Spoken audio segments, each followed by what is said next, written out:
민수기 11장 1절로 9절,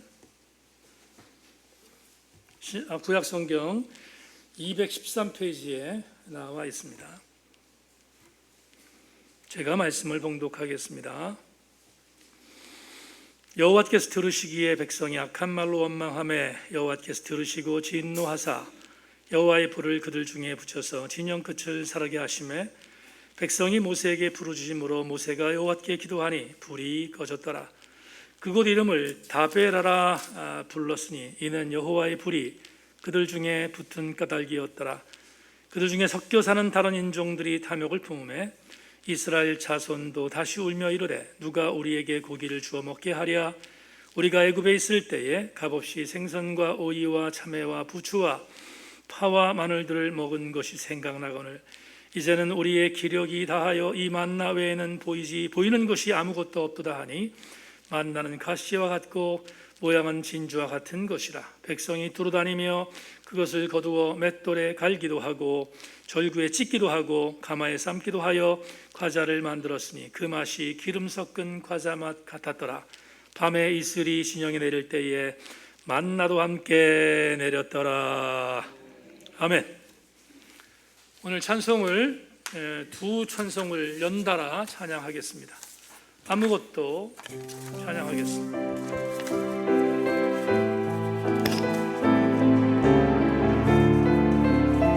기도하는 마음으로 찬양하겠습니다. 아무것도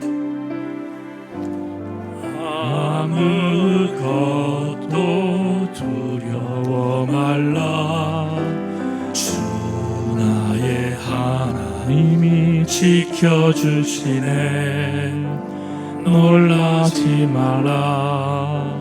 겁내지 마라. 주님 나를 지켜주시네. 아무것도 두려워 말라. 주 나의 하나님이 지켜주시네. 놀라지 마라. 겁내지 마라. 주님 나를 지켜주시네. 내 마음이 힘에 겨워 내 마음이 힘에 겨워 지칠지라도 주님 나를 지켜주시네. 세상의 험한 풍파 몰아칠 때도 주님 나를 지켜주시네. 주님은 나의 산성, 주님은 나의 요새, 주님은 나의 소망, 나의 힘이 되시뇨. 주님은 나의 산성, 주님은 나의 산성, 주님은 나의 요새, 주님은 나의 소망, 나의 힘이 되시뇨. 주의 인자가 생명보다 나은 내 입술이 여호와를 찬양하리. 내 평생에 주를 찬양하며 주의 이름으로 내 손 들리. 하나님이시여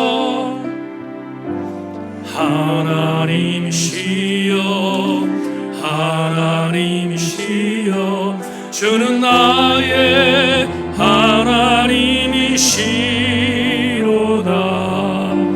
나의 몸과 마음 주를 갈망하며 이제 내가 주께 고백하는 말. 여호와는 나의 힘이요 여호와는 여호와는 나의 구원이시니 내가 누구를 두려워하리요. 여호와는 생명의 피난처시니 주의 인자가 생명보다 나으며 내 입술이 여호와를 찬양하리. 내 평생에 주를 찬양하며 주의 이름으로 내 손들 주의 인자가 생명보다 나으므로 내 입술이 여호와를 찬양하리. 내 평생에 주를 찬양하며 주의 이름으로 내 손들 주의 이름으로 내 손 들리라.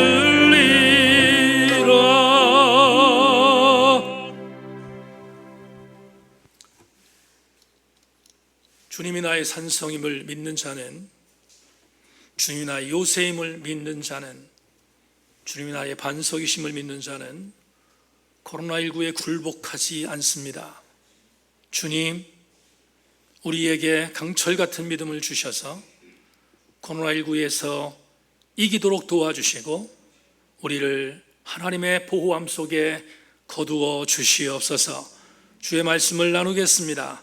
하나님, 주의 말씀의 은혜가 우리 모두에게 임하게 도와주시기를 소망하며 예배당을 빠져나갈 때는 감동의 시간이 되게 하여 주옵소서. 예수 그리스도의 이름으로 기도하옵나이다. 아멘.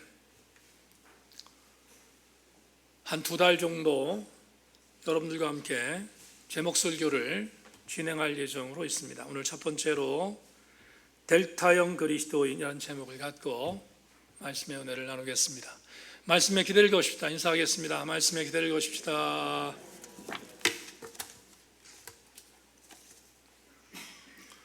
우리는 새벽 큐티를 통해서 출애굽기 여행을 지금 하고 있습니다.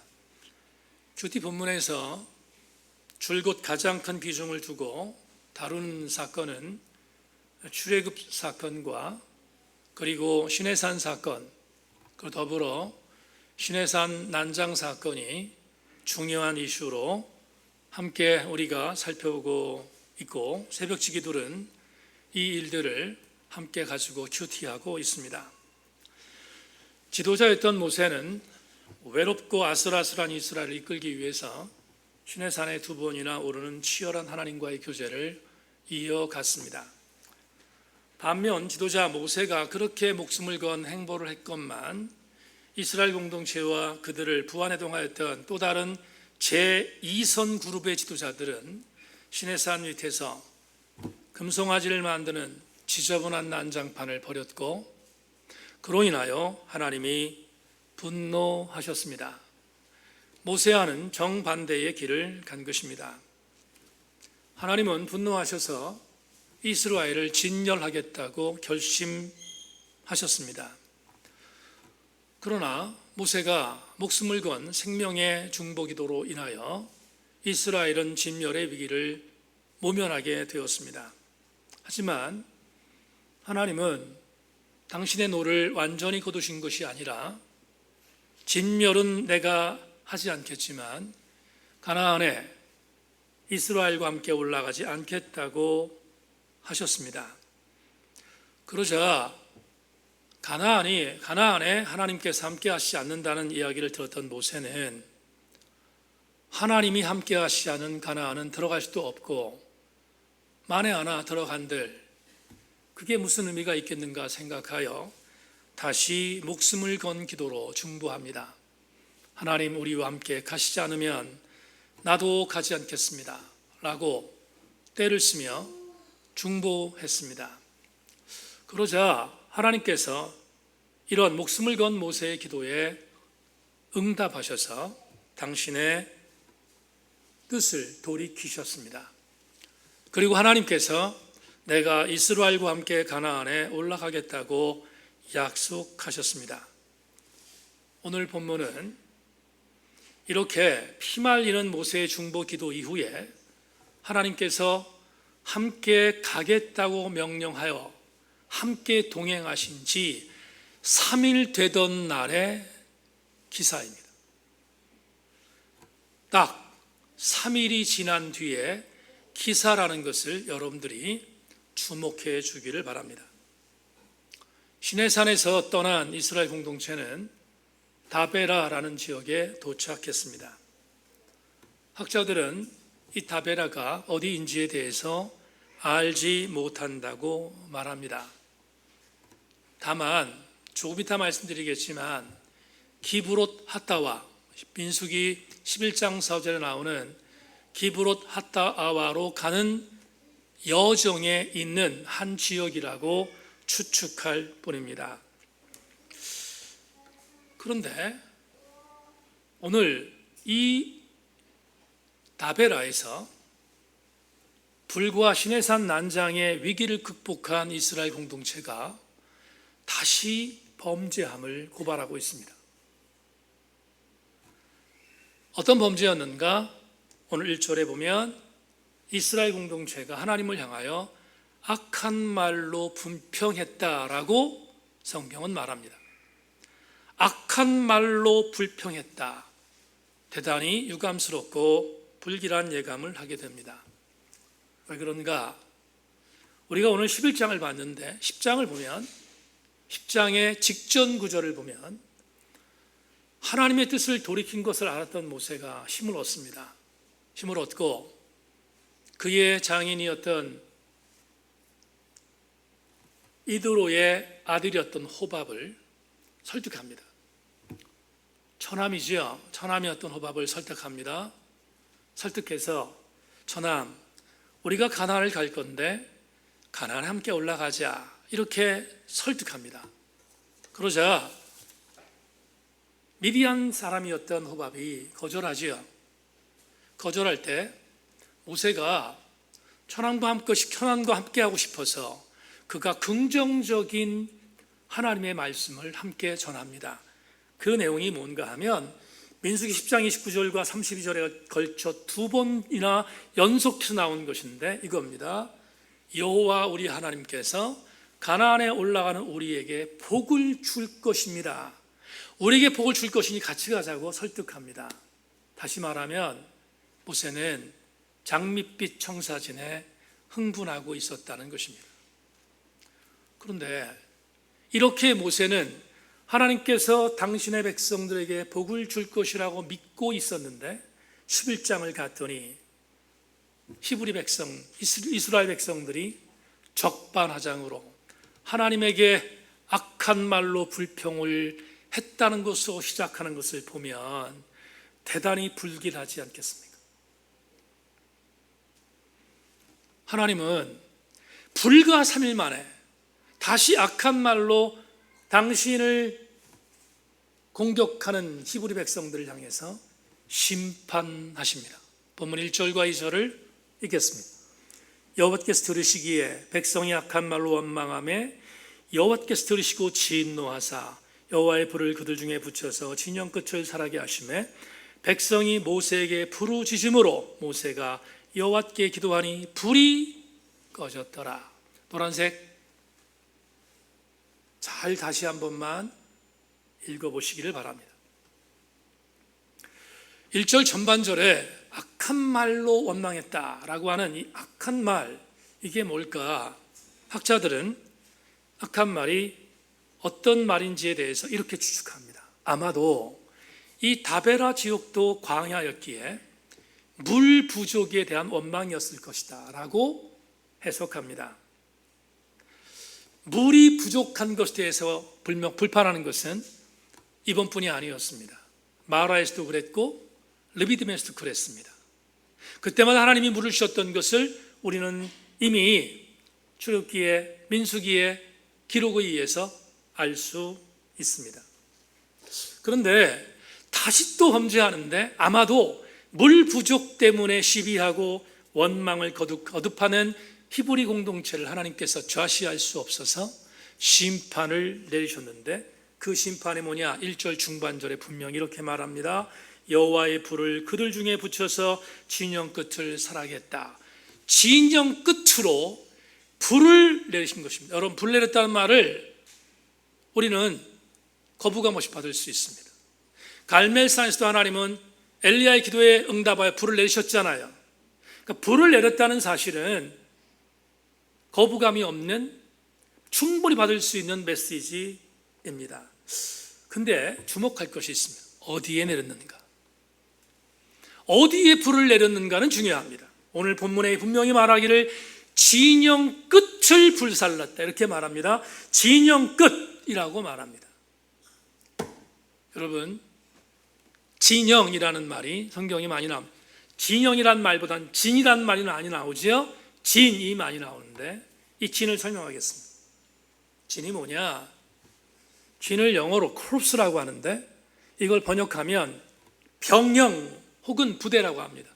우리 남자분들 군대 갔다 오실 분들 아시겠습니다만은 지금은 슬랍으로 벽돌로 많이 지었지만 옛날에 제가 군에 있을 때만 하더라도 전부 다 거의 깡통 지붕과 같은 것으로 만든 임시 숙소였습니다. 네오만도 마찬가지고 여러 가지의 그런 숙소들이 전부 다 깡통으로 만든 임시 숙소였습니다. 왜냐하면 전쟁이 나면 모두 다 그것들은 이동해야 할 장소이기 때문에 그렇습니다.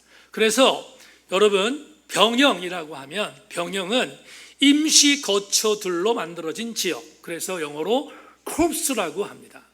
그런데 이스라엘 진이 그랬습니다. 왜 그럴까요? 왜 이스라엘 진이 병영이었을까요? 이유는 그들도 장막에 거주했기 때문입니다.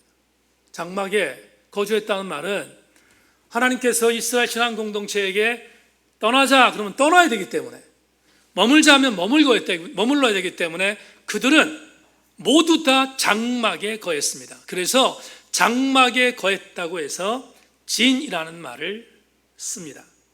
자, 그런데 이 진을 해석해야 되겠습니다. 조금 더 해석해야 되겠습니다. 진은 위에서 만약에 오늘의 기구이 드론을 갖고 촬영을 했다 칩시다. 그러면 십자가 형태가 만들어집니다. 왜 그런가? 정 가운데 성막이 있습니다. 성막, 하나님의 성막이 정 가운데 있습니다. 그리고 정 가운데를 중심으로 해서 동서남북으로 지체들이 장막을 칩니다. 맨 오른쪽 동쪽에는 여러분 잘 아시는 모세와 아론과 그의 아들들이 동쪽에 진을 쳤습니다. 동쪽에, 성막 동쪽에 아론과 모세와 아론들의 아들들이 장막을 쳤다. 서쪽은 여러분 야곱의 12아들 중에서 세 번째 아들이 누구예요? 레위잖아요. 레위 지파는 제사장 지파인데 레위의 아들 3명이 서쪽과 남쪽과 북쪽에 위치했습니다. 게르손, 고앗, 무랄이라고 하는 레위의 세 아들들이 장막을 남쪽과 서쪽과 북쪽에 진을 쳤습니다. 그 다음에 이스라엘 12지파잖아요. 12지파인데 세 지파씩 다시 그 가장자리에 진을 칩니다. 그러니까 그 광경을 보면 위에서 드론으로 촬영했다는 걸 전제할 때 십자가 형태를 보게 되는 것입니다. 여기까지 여러분들이 이해하는데 어렵지 않을 거라고 생각하는데, 또 한 가지 중요한, 오늘 여러분에게 소개할 진영 끝을 이해하도록 만들기 위해서 소개합니다. 동서남북에 십자가 형태를 만들었습니다. 광야 공동체에서 병영을 만들었던 이스라엘 공동체는 십자가 형태로 거주하게 됐습니다. 그건 하나님의 율법이었습니다. 그런데 또한 사람들이 이스라엘 공동체에 붙어 있었습니다.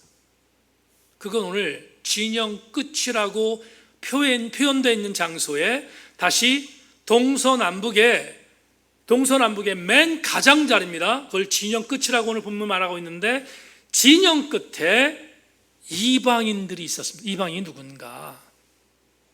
잡족입니다. 잡족은 여러분도 아시는 것처럼 출애굽 당시에 애굽에서 고통당하던 이스라엘 백성들이 탈출할 때 히브리 공동체를 따라 나왔던 이방인들이에요. 그러니까 유대인들이 아니라 이방인들이 있었다고요. 그 잡족들까지 이스라엘 공동체는 그들을 포용해서 그들이 따라 나왔는데 그들은 12공동체에 들어가지 않으니까 12공동체가 동서남북에 세 지파씩 진을 친 마지막 테두리를 이방 공동체 잡족들이 거주했다. 그러니까 다시 한번 얘기합니다. 드론으로 보면 아주 정확한 십자 형태를 취하게 되었다. 이렇게 여러분들이 이해하시면 됩니다. 제가 왜 오늘 이렇게 세밀하게 말하는가? 본문 4절을 보겠습니다. 여러분 4절로 들어가겠습니다. 그들 중에 섞여 사는 다른 인종들이 탐욕을 품음에 이스라엘 자손도 다시 울며 이르되 누가 우리에게 고기를 주어 먹게 하리. 여기 나오는 섞여 사는 다른 인종이라는 말이 나오잖아요. 섞여 사는 다른 인종이 누구냐? 잡족입니다. 그런데 이들이 거주했던 것은 뭐냐면 진영 끝자락이었어요. 진영의 맨 끝자락에 이들이 모여 살았습니다. 마찬가지 이들은 동서남북에 진을 쳤을 걸로 예상됩니다. 그러면 도대체 섞여 사는 다른 인종이 누군가? 섞여 사는 다른 민족이 잡족이라 했습니다. 이방인이라고 했습니다. 여러분들이 조금만 더 부연하겠습니다. 프린스턴 대학의 데니스 월슨 교수가 쓴 주석에 섞여 사는 다른 인종을 이렇게 번역했습니다. 11장 4절에서 어중이 떠중이 혹은 오합지질로 이루어진 군중은 애굽에서 즐겨 먹였던 고기와 다른 음식을 그리하며 선동하였다. 애굽에서 탈출할 때 함께 끼어든 비이스라엘 사람들을 지칭하는 말이며 출애굽기 12장 38절에서는 그들을 중다한 잡족이라고 불렀다. 여러분 분명한 사실은 잡족이죠. 이방인입니다. 12지파에 들어가지 못하는 잡족입니다. 그런데 데니스 올슨이 아주 쉬운 표현을 썼습니다. 뭐라고요? 어중이 떠중이. 어중이 떠중이라는 말로 잡족을 표현하고 있습니다. 그런데 또 하나, 이 잡족이 우리 본문에는 진영 끝이라고 했잖아요. 진영 끝을 설명하는 또 하나의 주석을 여러분에게 소개하겠습니다. 진영 끝이 뭔가? 유은정 교수의 주석을 읽겠습니다. 그들 중에 섞여 사는 다른 인종, 개역개정편은 다른 인종으로 되어 있고요. 이스라엘 자손 가운데 섞여 살던 무리들, 세번역 번역이 이렇게 되어 있습니다. 그런데 이 무리들을 히브리어로 아숲이라고 하는데 모으다라는 단어에서 왔고 습은 히브리어로 끝을 의미한다. 따라서 이 용어는 진영의 끝에 모인 무리들, 진영의 끝에 모인 무리들을 의미한다. 다시 강조합니다. 어중이 떠중이와 살도 있던 장소는 진영 끝이었다. 그런데 오늘 본문에서 2절 3절에서 그 진영 끝에 하나님께서 뭐를 내렸다? 불을 내렸다. 왜? 진영 끝에 있었던 사람들이 악한 말로 하나님을 원망했기 때문이다. 여기까지 이해하셨죠? 악한 말로 하나님을 원망한 사람은 본문의 정황으로 보면 진영 끝에 살고 있었던 어중이 떠중이 있을 가능성이 농후하다가 오늘 본문의 해석입니다. 그런데 주목할 게 있습니다. 하나님 불을 내렸습니다. 성막을 중심으로 한 진영에 불을 내렸어요. 심판하기 위해서 상당히 많은 사람들이 희생될 것으로 예상합니다. 그러자 불이 붙어있는 진영을 보면서 급해진 사람이 있었습니다. 그 급해진 사람이 누구겠어요? 모세였어요. 모세는 하나님의 심판이 다시 이스라엘 회중에게 임한다는 사실에 급해졌습니다. 그리고 그는 다시 엎드렸습니다. 무슨 기도했겠어요? 성경에 나오지 않지만 이런 기도했어요. 하나님 심판을 거두어 달라고 기도했을 것입니다. 그러자 오늘 본문 3절에서 웬일인지 하나님께서 내리셨던 불이 장막 진중에 있었던 불이 꺼졌다. 모세의 기도가 응답되었다는 사실을 분명히 제시하고 있습니다. 모세는 생명을 걸고 다시 이스라엘을 진멸시키려는 하나님의 그 진멸을 막았다라는 것이 오늘 본문 3절까지의 메시지입니다. 그런데 주목할 게 하나 있습니다. 2절과 3절을 다시 한번 자막으로 보세요. 2절 3절. 백성이 모세에게 부르짖음으로 모세가 여호와께 기도하니 불이 꺼졌더라. 그들 이름을 다베라라 불렀으니 이는 여호와의 불이 그들 중에 붙은 까닭이었더라. 여기 보면 이 민수기 11장 2절의 주어가 뭐예요? 백성이에요. 백성.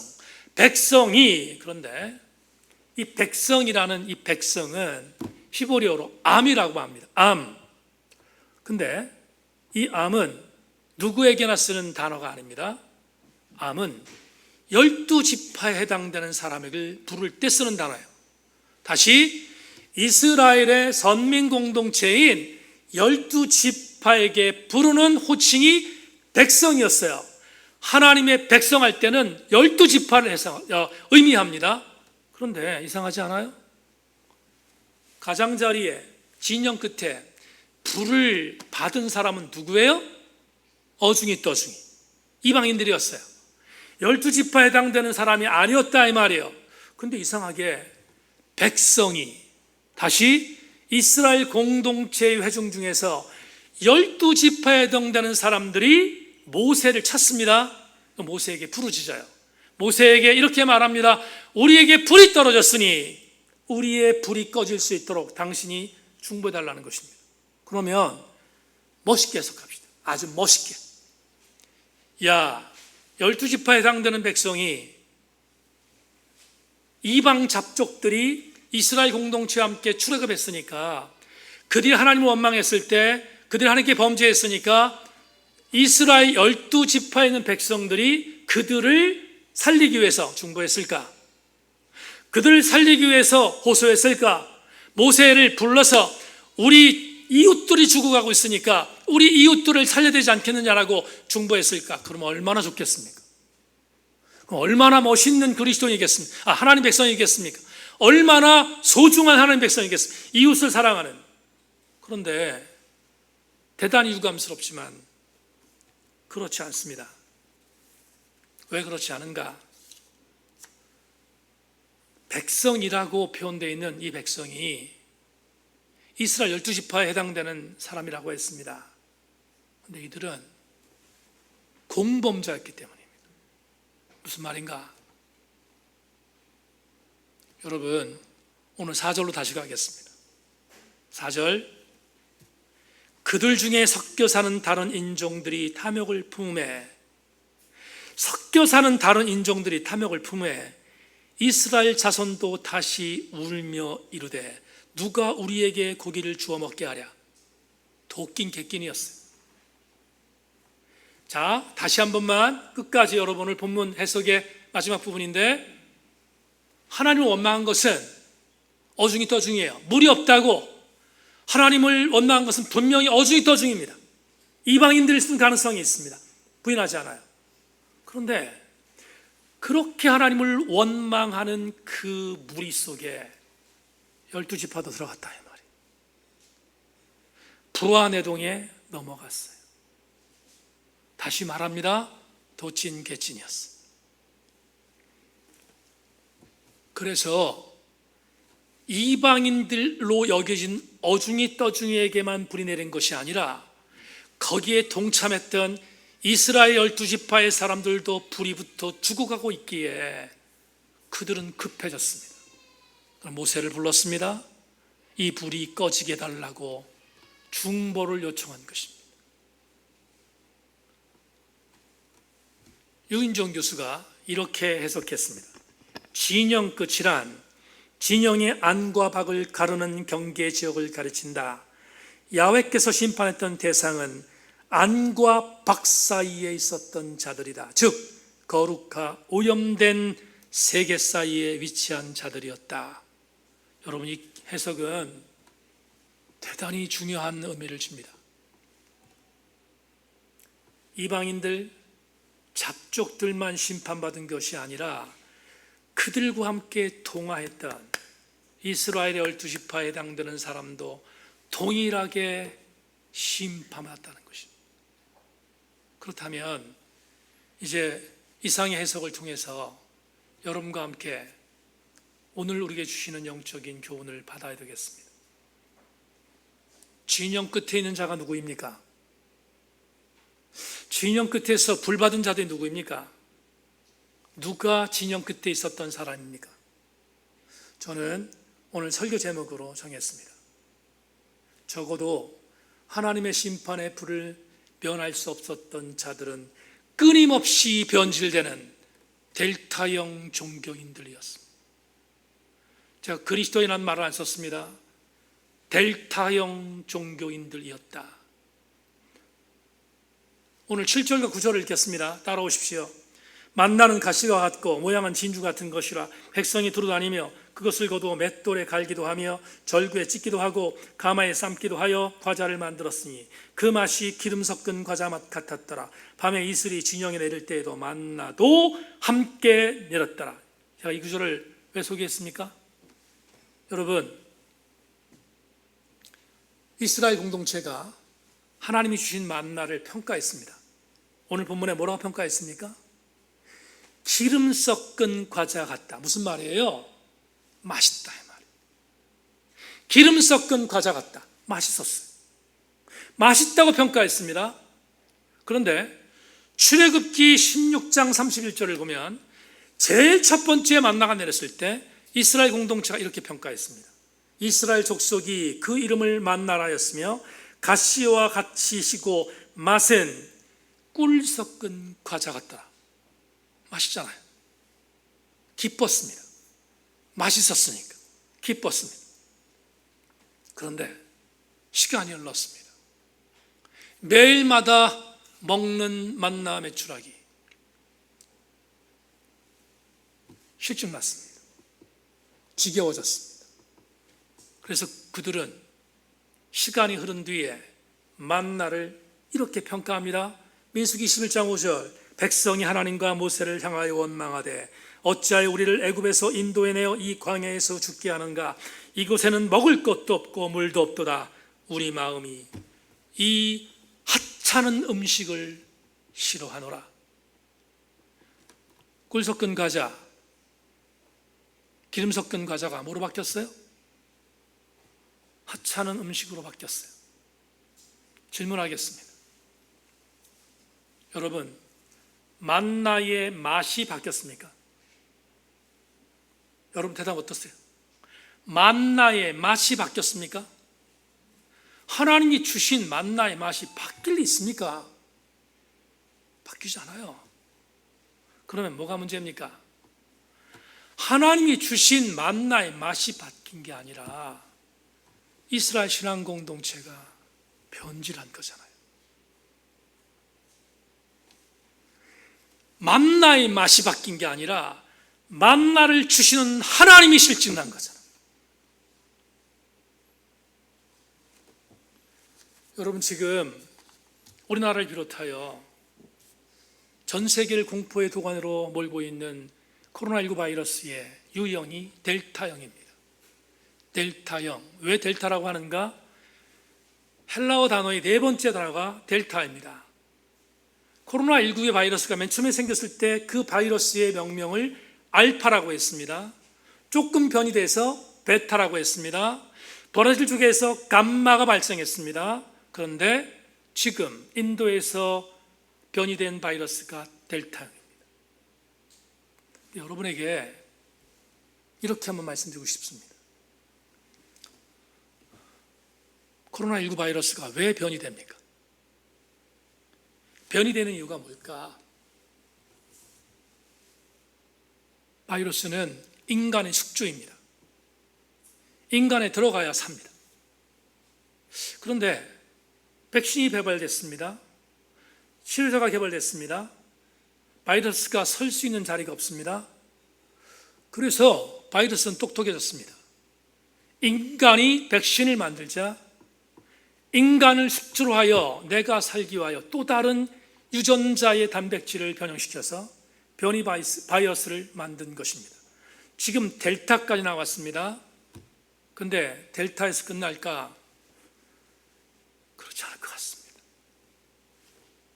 델타 다음에 엡실론, 제타, 에타, 그리고 이렇게 가다가 시그마, 타우, 맨 마지막 오메가까지 변이 되지 말라는 법이 어디 있습니까? 아마도 인간의 욕심을 버리지 않는 한 변이 바이러스는 계속 발전하여 변이 될 가능성이 있습니다. 설교 준비하다가 이런 생각이 들었습니다. 잡족들 비난받아야 합니다. 하나님께서 물을 주셨는데 또 물이 없다고 원망하는 잡족들, 어중이 떠중이들 비난받아야 합니다. 왜? 그들은 하나님의 은혜를 잊어버렸습니다. 근데 100번, 1000번 양보합시다. 100번, 1000번을 양보해서 그들은 히브리 공동체 사람이 아니니까 하나님의 정체성이 약할 수밖에 없다. 그러니까 하나님을 원망했다. 우리는 1000번, 100번 양보하여 그렇게 해석할 수 있습니다. 문제는 뭐가 문제인가? 어중이 떠중이들이 부안해동하여 하나님을 원망할 때 똑같이 하나님을 원망했던 히브리 백성들은 더 비난받아야 되지 않겠습니까? 왜 그렇습니까? 그들은 하나님 백성이었잖아요. 하나님 백성이었던 것뿐만 아니라 불과 3일 전에 시내산 난장의 사건을 겪으면서 드라마틱하게 구원받은 사람들인데 또 잊어버리고 이방인들이 부추긴다고 하나님을 원망하는 대열에 들어섰다면 그들이 누구일까? 그들이 델타형 종교인이 아닙니까? 하나님께서 내가 너를 사랑했다, 내가 너를 이렇게 인정했다, 내가 가나안에 가지 않으려고 했는데 가나안에 올라갈 것이다, 그 정도로 사랑했다면 물이 없을 때 마라에서 쓴물 때문에 원망할 때 단물을 주셨고, 무리바에 도착했을 때 물이 없다고 원망할 때 반석을 쳐서 단물을 주셨던 하나님을 믿었다면 오늘 본문에서 히브리 공동체는 어중이 떠중이는 그다 칩시다. 히브리 공동체는 물 주셨던 하나님을 잊지 말고 그들의 정체성을 지켜나가는 것이 마땅하지 않겠습니까? 그런데 부안해동에 넘어가요. 똑같이 그들은 하나님을 원망했다. 그래서 오늘 본문에 이렇게 말합니다. 원망했던 사람들이 있었던 지역, 진영 끝에 하나님이 불을 내려 그들을 심판했다고. 진영 끝은 어중이 떠중이만 있었던 장소가 아니라 그 어중이 떠중이들의 유혹에 넘어간 이스라엘 공동체가 함께 거했던 장소임을 잊지 말아야 합니다. 저는 이동원 목사님의 공부, 이동원 목사님의 설교 이런 부분들을 많이 배웁니다. 최고의 설교가이기 때문에 그렇습니다. 그러나 제가 이동원 목사님을 비판하는 것은 그분의 아메리카니즘에 대해서 별로 좋아하지 않습니다. 그분은 미국을 사대주의하는 것처럼 여겨서 버터 냄새가 너무 나는 것에 대해서 별로 좋아하지 않습니다. 그런데 이동원 목사님 크랙을 많이 선별해서 읽긴 하지만 옥석을 가리며 읽습니다. 그런데 이동원 목사님이 쓰신 책에 오늘 민수기 11장에 해당되는 이 구절을 쓴 것은 가슴으로 담았습니다. 이동원 목사님의 해석을 여러분들에게 마지막으로 소개합니다. 그런데 왜 하필이면 진영 끝이었을까? 아마도 그날의 원망은 진영 끝에 있던 백성들로부터 시작된 때문일 것입니다. 심리적으로 볼 때 공동체 행진에서 끝에 위치한 사람들은 헌신자들이나 일꾼이 아니라 구경꾼의 자세를 갖는 자들일 것입니다. 일꾼들은 원망하지 않습니다. 구경꾼들이 원망합니다. 그렇다면 이제라도 할 일이 무엇입니까? 구경꾼의 자세를 청산하고 주 앞에 나와 주의 은혜를 경험하고 그 은혜를 기억하며 살아가는 것입니다. 성도 여러분, 이동원 목사님의 말이 맞지 않습니까? 여러분은 진영 끝에 있습니까? 아니면 진영 끝 안으로 들어와 성막 근처에 있습니까? 여러분들은 진영 끝에 있는 구경꾼들입니까? 아니면 성막에 가장 가까운 신실한 그리스도인들이십니까? 말씀 맺겠습니다. 지금은 하소촌이 만들어져서 걸을 때 하소촌을 걷습니다. 근데 하소촌을 걷기 전 강제동의 둘레길을 걸었습니다. 강제동 둘레길을 걷는데 걷다가 한 고기를 판매하는 고깃집을 발견했는데 그 고깃집의 간판에 실려 있는 문장이 저에게 와닿았습니다. 그 고깃집 사장의 생각이 대단히 기발하다 생각했습니다. 그 고깃집에 쓰여 있는 간판에 이렇게 쓰여 있습니다. 인생은 고기서 고기다. 근데 이 문장을 보다가 마음에 와닿았습니다. 여러분 맞지 않습니까? 인생은 고기서 고기 아닙니까?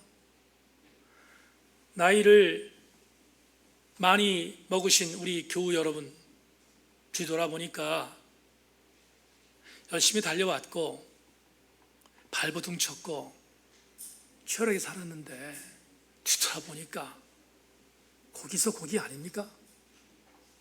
근데 이 생각이 들었습니다. 고기를 아무리 많이 먹어도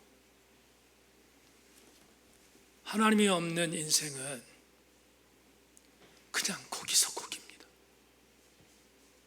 반대로 야채와 풀떼기를 먹어도 하나님이 있는 인생은 승리하는 인생이지 않겠습니까? 저와 여러분들이 오늘 설교를 통하여 도전받아야 할 내용은 이것입니다. 백석대학에서 강의하는 송병호 교수님이 쓰신 글을 마지막으로 들어보십시오. 광야는 그들이 살아갈 땅이 아니다. 그들이 살아갈 땅은 가나안이다. 그런데도 이스라엘은 마치 자기들이 광야에서 영원히 살 것처럼 행동했다. 그들에게는 다가오는 밝은 미래보다 불편한 현실의 상황이 더 중요했기 때문이다. 참으로 안목 없는 백성이다. 성도 여러분, 우린 광야에서 살지 않습니다. 우리가 살아야 할 것은 가나안입니다. 가나안으로 가는 저와 여러분들은 절대로 델타형 변질 종교인이 되서는 안 됩니다. 우리는 신실한 하나님의 백성이 되어야 하지 않겠습니까? 오늘 이 아침 코로나가 아무리 힘들고 어려워도 델타형 바이러스가 우리를 공격한다 할지라도 우리는 델타형 종교인 되지 말고 신실한 그리스도인 되기를 소망하고 이 은혜 안에 서가는 저와 여러분들 모두가 되기를 주님의 이름으로 축원합니다. 하나님 감사합니다. 주의 말씀 나누었습니다. 오늘 주께서 우리와 함께 하셨던 것처럼 말씀을 통하여 권고하셨던 것처럼 변질되는 종교인이 아니라 신실한 하나님의 백성들로 영적 정체성을 잃어버리지 않도록 우리와 함께하여 주시옵소서. 감사드리며 예수님의 이름으로 기도하옵나이다. 아멘.